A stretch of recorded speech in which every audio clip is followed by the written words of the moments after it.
Another unprecedented move by the judge hearing the case against General Michael Flynn. Judge Emmet Sullivan now wants to revive the case, defying the Justice Department and appeals court that ordered him to put an end to it. So, what happens next? Joining us right now is the host of Justice with Judge Jeanine, who's out with a new book that you can right now buy online for pre-sale. It's called Don't Lie to Me. And Judge Jeanine joins us live from her remote chambers. Good morning to you, Judge. Good morning. So what is Judge Sullivan doing? I mean, the Department of Justice told him to drop the Flynn case. The Court of Appeals told him to drop the Flynn case. And now he's saying, I want the whole Court of Appeals to do something here. What's going on? Right.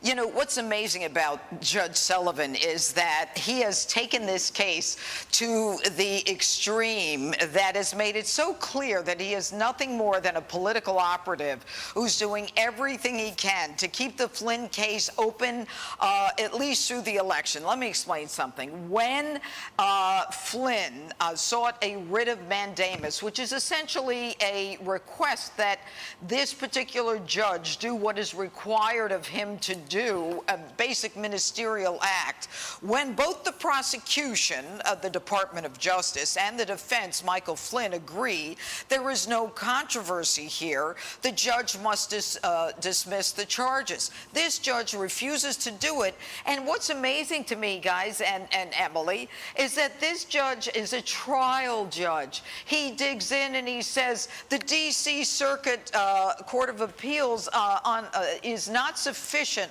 for me to follow their directive. I want an en-banc review, which means I want all of the judges on the D.C. Circuit Court of Appeals to decide whether or not I have to do what everybody knows I have to do, but I've been trying to delay it for so long, bringing in other judges and amicus curiae briefs. Look, separation of powers is real easy.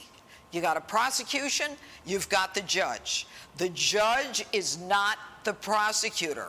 This judge wants to jump off the bench, rip his robe off, and start trying the case against Michael Flynn, which the Department of Justice made very clear was a case where they withheld exculpatory information and evidence that there was a standing order to actually provide to the defense. I won't get into the politics of it because it takes too long, but it was in a law firm that Eric Holder was a partner in. And the attorneys that first represented Michael Flynn, he says we're not doing a good job, and I don't think how anyone could disagree with that.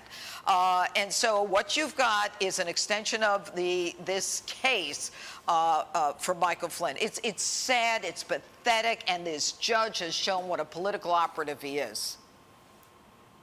Judge, we also wanted to get your thoughts on the Supreme Court ruling that came out yesterday that President Trump is not immune from a subpoena over his financial and tax records, and it blocked the House Democrats, however, from accessing those financial records for now. What are the implications, and can you break it down for viewers? Well, it really is relatively simple. Although it was a 7-2 decision, the bottom line is that the Supreme Court has said, look, Congress is not in a position to get these tax records, but we think that Cyrus Vance, the district attorney in Manhattan, possibly can get those records that he wants. But here's the thing: we're going to send it back to the lower courts so that they can litigate the issues that that President Trump wants to litigate. So what's happened is virtually nothing at this point. The problem with Cy Vance and the implications of this case are very dramatic. Cy Vance is a district attorney, as I was. There are over 2,000 of us in the country.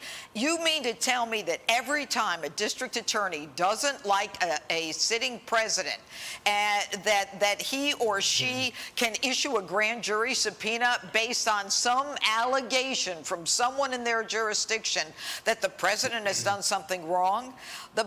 This guy, Cy Vance, has already indicated he is a political operative, and that's what what's so pathetic about this whole segment. I mean, the people we used to think were beyond politics, beyond reproach, are not.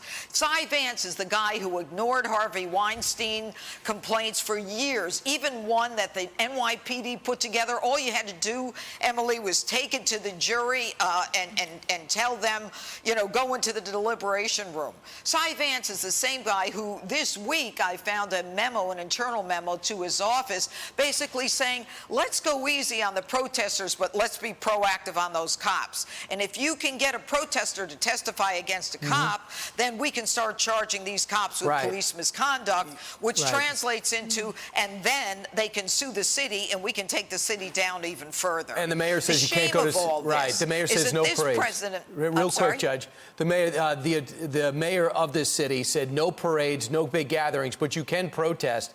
And the Attorney General is actually taking action on your very point. The Attorney General is now calling of the state is calling for the stripping of the NYPD from the mayor's portfolio. He will no longer have control of the police in this city. Would that be a good move?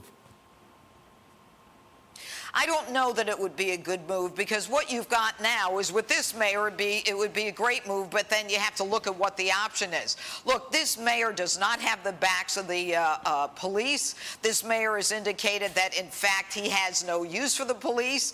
He doesn't understand law enforcement. The police are leaving in droves. Right now, they are limiting the number of police officers who can retire, and it will be, New York City will become the real Gotham. There is no protection for police. There's no support for them. And why they would put their lives on the line is incredible. Think about it, Brian. 35,000 cops. Each one of them has a gun. But they're not being told under this so-called new law how they're supposed to act. They're only being told, you can't do this, you can't do that, you can't touch this, you can't touch that. But they want to know, not one of them has been trained on what to do under these new laws that the city council has passed. And so they're sitting ducks. They have targets on their back.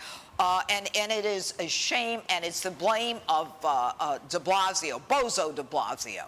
Well, I know you're going to have plenty to talk about this weekend. You've got already lined up Congressman Matt Gaetz of Florida, Darrell Issa, Dave Rubin, and we need to point out you can now pre-order Jeanine's brand new book coming out shortly. It's called Don't Lie to Me. Congratulations, Judge. Thanks, guys.